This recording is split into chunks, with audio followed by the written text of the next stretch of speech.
To talk more about that, we're joined now by Carice Witte, founder and executive director of the Signal Group. Thank you very much for being with us. And there we can see, we heard a bit about it there, didn't we? President Assad has arrived in China. He is yet to meet President Xi, kind of a 24-hour delay. Can we read anything into that, first of all?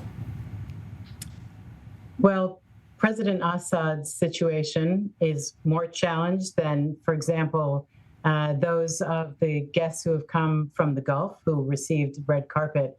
And it's not a big surprise that Xi Jinping is very busy, and what Assad has to offer is not in the same category as the countries that we saw included from the Middle East into the BRICS nations, which was Iran, UAE, Egypt, and Saudi Arabia. And I think it's more, Assad is more in the hat in hand than the other way around, of course. And so he's going to accept whatever kind of welcome he receives. Of course, it is an unbalanced relationship, as you say. Is Beijing simply a patron of Assad? What can they get from him?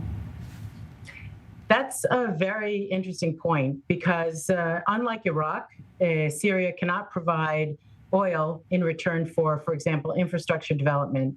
However, Xi Jinping and the leadership of China are trying to court the global South, which the Middle East is included in that. And there's a kind of competition going on between the US and its allies and China and its coalition of countries for naming themselves as the leader or being the leaders of the global South. We saw this competition play out a bit after the BRICS. We saw the G20 led by India, which is a voice that could very well represent the global South, which added to its membership the African Union.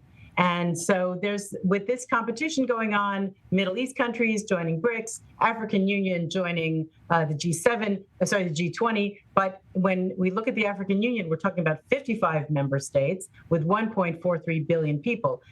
So perhaps Assad is another check on the box for covering the Middle East, which is a very important strategic location in Xi Jinping's effort to reshape global governance, as he has stated very clearly, and implement the global security initiative, which he sees as the new security format that should serve as the architecture for the Middle East. So we can imagine then that Beijing assumes Assad will be sticking around in the long term. And is this also why China vetoed pretty much any attempts at sanctioning Assad at the UN Security Council? Just briefly, if you would.